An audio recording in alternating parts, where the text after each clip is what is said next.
Hora da entrevista do dia com Denise Campos de Toledo. Nós vamos falar agora de arcabouço fiscal, as expectativas do mercado financeiro. Eu estou aqui com Álvaro Frasson, que é economista do BTG Pactual. Álvaro, boa noite. Boa noite, obrigado pelo convite. Eu que agradeço a sua presença, Álvaro. Vamos começar falando do arcabouço fiscal, né? Ontem o mercado teve uma reação muito favorável, hoje já começou a reavaliar alguns pontos, né? Porque saiu daquela situação de indefinição, agora há uma proposta efetiva do governo, que pode ainda ter algumas alterações, mas existe uma proposta. Eu queria saber a sua expectativa, se você acha que que é crível essas propostas apresentadas, a questão de zerar o déficit, por exemplo, no ano que vem, de manter uma expansão dos gastos que não passe de 70% da expansão de arrecadação do governo. Tá ótimo. Bom, acho que o primeiro ponto é ficar um pouquinho claro, né? Porque ontem teve o anúncio do arcabouço fiscal e o mercado começou a ter uma reação onde o dólar começou a cair, os juros futuros caindo e a Bolsa reagindo positivamente. Não teve nenhuma, ou pelo menos pouca correlação com o evento do arcabouço. O mercado aqui assim se desempenhou por conta dos eventos externos. Lá fora, ontem, o S&P, Nasdaq subiu praticamente 1%, o DXY também caiu 0,5%.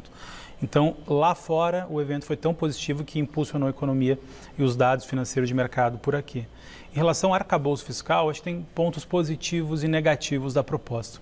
Começar pelos positivos. Acho que fazer um limite de crescimento de 2,5% em termos reais da despesa, acho que já é algum ganho que a gente pode comemorar, dado que quando você pega uma média histórica do governo Lula 1 e 2, ou seja, entre 2003 e 2010, o crescimento real da despesa pública foi de 6% ao ano. Então, se você limita isso em 2,5%, pelo menos dá uma sinalização que esse governo talvez seja um pouco mais austero do que foi no passado. Então, isso já dá algum certo alívio em relação às incertezas que se tinha. E 2,5% naqueles anos de crescimento melhor, de arrecadação maior, né? Exato, perfeito, ele pode ser um pouco menos, o limite ali de 0,6, que é a banda de crescimento da despesa primária. Então, acho que isso é algo que traz alguma razoabilidade e pode ser bem visto. Do lado negativo, acho que o primeiro ponto é que a regra fiscal ela é procíclica. O que é isso? Ou seja, quanto a receita aumenta, a despesa aumenta junto. E geralmente a regra fiscal, a regra boa fiscal é uma regra anticíclica. O economista gosta de falar difícil, mas é uma lógica muito parecida com todo mundo em casa, né? Ou seja, quando você está num momento mais positivo do seu trabalho, você está recebendo um pouco mais, você geralmente faz uma economia, aproveita aquele momento para fazer uma economia, uma poupança. O governo, a lógica é muito parecida. Então, o que acontece nessa regra, onde 70% do crescimento da receita vira despesa, você não consegue, em momentos de um bom ciclo econômico, fazer um grande superávit para conseguir diminuir a sua dívida. Isso, eu acho que é um qualitativo ruim da proposta, fora, claro, aquela trajetória de dívida bruta que, na nossa avaliação, as premissas, os parâmetros para se chegar até lá têm que ser muito otimistas. Então, a gente está um pouco divergente em relação a esses pontos. Já se parte de uma situação desfavorável em termos de contas públicas, porque a previsão de déficit para este ano aumentou muito depois da aprovação da PEC da transição. Nós tivemos os dados de fevereiro, foi um déficit primário de 26 bilhões e meio. Já tem aí o impacto de gastos maiores, né, seguindo a linha do governo, daí essa expectativa de aumento dos gastos. Então, tende a haver um ajuste forte para que se chegue a zerar o déficit no ano que vem. Você acha que isso é possível? Eu acho que é possível, mas se isso acontecer, vai ser via carga tributária, né? Então, acho que essa é a grande preocupação de todo mundo, porque acho que a carga tributária do Brasil, o último dado que a gente tem é de 33,71%, e é uma carga tributária de Reino Unido com serviço público muito inferior, né? Então, e aumentou no ano passado, o balanço divulgado pelo Tesouro mostrou que aumentou no ano passado, e principalmente pelo governo federal, né? Perfeito, e a gente, enfim, dá um parâmetro, né? Os países emergentes, em média, têm 25%, 23% de carga tributária, o Brasil tem 34%, 33%, então é ruim, né? Se a ideia é fazer uma correção de primária a partir da receita, é difícil não ter aumento de carga tributária. Quando o ministro Fernando Haddad e a ministra Simone Tebet falam que vai ser uma reforma, um arcabouço neutro em termos arrecadatórios, não é bem exatamente isso. Mas ele mesmo falou em nova taxação para setores não regulamentados. E aí entraria, por exemplo, jogos eletrônicos online, tem a questão das big techs, que há muito tempo eles têm falado dessa possibilidade de tributação. Então, não seria o aumento da carga para aqueles que já pagam imposto.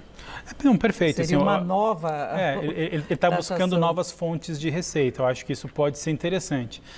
Mas eu acho que tem que ter muito cuidado para o quanto vai elevar essa carga, porque isso pode trazer alguma dificuldade adicional. Ou seja, a gente já paga tanto imposto, a gente vai precisar que isso se reverta num qualitativo melhor do serviço daqui para frente. Eu acho que, claro, que a gente está falando mais aqui do arcabouço, mas em termos de fiscais brasileiros, a gente não pode debater apenas o qualitativo, a quantidade do gasto, mas o qualitativo dessa despesa, né? A gente gasta, por exemplo, com educação, em proporção do PIB, um percentual muito parecido com países desenvolvidos, mas com um qualitativo muito, muito ruim. Então, a gente acha que essas correções do qualitativo do gasto, ele também precisa ser colocado nesses novos anos de governo, só que no arcabouço fiscal ele não conseguiu, pelo menos nesse primeiro momento, tratar desses temas. A preocupação foi basicamente garantir um crescimento mínimo da despesa em termos reais, enquanto a receita ela pode oscilar negativamente. Porque a gente sabe que o orçamento é muito engessado, né? A maior parte das despesas são despesas obrigatórias, só que não necessariamente elas se destinam àquelas áreas prioritárias. Então, saúde e educação, com o teto de gastos, perderam uma fatia do que deveria estar recebendo. O governo está prometendo que vai alavancar mais recursos para essas áreas, por exemplo. Então, de repente, a composição do gasto melhora. O problema é que o atual governo, por exemplo, não fala numa reforma administrativa, que seria uma coisa muito positiva, diminuir o tamanho do Estado.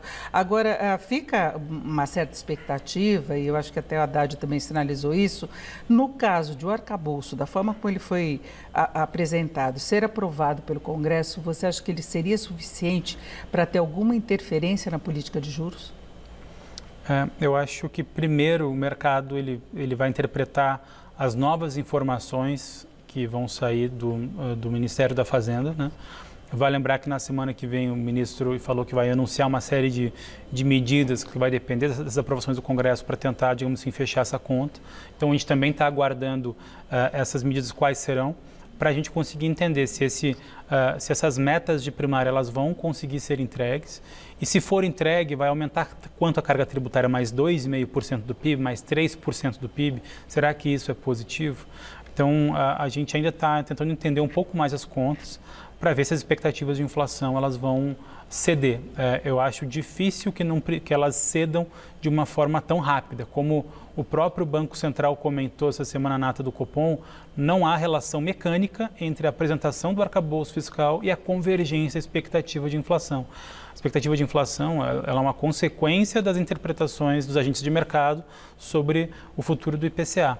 E pelo que está no Focus, desculpa te interromper, mas pelo que está no Focus, a gente está com 4% não só para 24%, mas para todo o horizonte à frente, 2025, 2026. E quando a gente compara o IPCA de 3, 4 anos à frente com a meta de inflação de 3, 4 anos à frente, é um dos maiores desvios da série histórica. Então, a inflação no Brasil está extremamente desancorada em prazos longos. E é muito difícil, nesse cenário, o Banco Central reduzir juros. Então, é preciso que o arcabouço, de fato, ele seja de um qualitativo muito positivo, que até o momento não parece ser o caso, parece sim que tem pontos positivos, mas tem tantos outros negativos. E acho que outros fatores vão precisar ajudar o governo, que não apenas o arcabouço fiscal. Eu ia falar exatamente essa questão da piora das projeções do mercado para a inflação, e tem surgido fatos novos com autorização agora de aumento de remédios, que é uma coisa que tem impacto.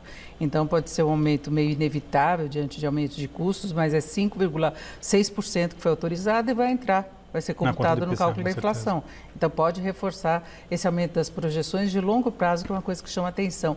E o Banco Central, desde antes do atual governo, há muito tempo, coloca da necessidade de convergência das projeções para a meta e está se distanciando, né? Exato. Então, assim, a gente está bastante preocupado em relação a esse ponto. É claro que uma previsibilidade em termos de crescimento de despesas talvez já seja uma primeira sinalização, uma boa vontade do governo, mas acho que mais fatores precisam ficar claros. Quando o governo fizer um primário acima da banda, tudo aquilo ali vai para investimento, e se ficar para investimento, ele parte no ano seguinte dessa base, com esse excedente que ele ganhou de ter feito um primário muito positivo. Então parece que a regra fiscal, por mais que ela queira ser previsível, mas para alcançar aquelas projeções de primário, vai ter que não só ter aumento de carga tributária, mas também acho que vai precisar com assim, um crescimento de PIB também muito positivo para essas projeções que o governo apresentou serem alcançadas. Bom, e aguardar então na próxima semana, que se sair mesmo o texto definitivo, essas propostas adicionais. Álvaro Frasson, agradeço muito a sua participação. Obrigado, Denise. Aqui no Jornal da Gazeta, o Álvaro, que é economista do BTG Pactual. Agora com vocês.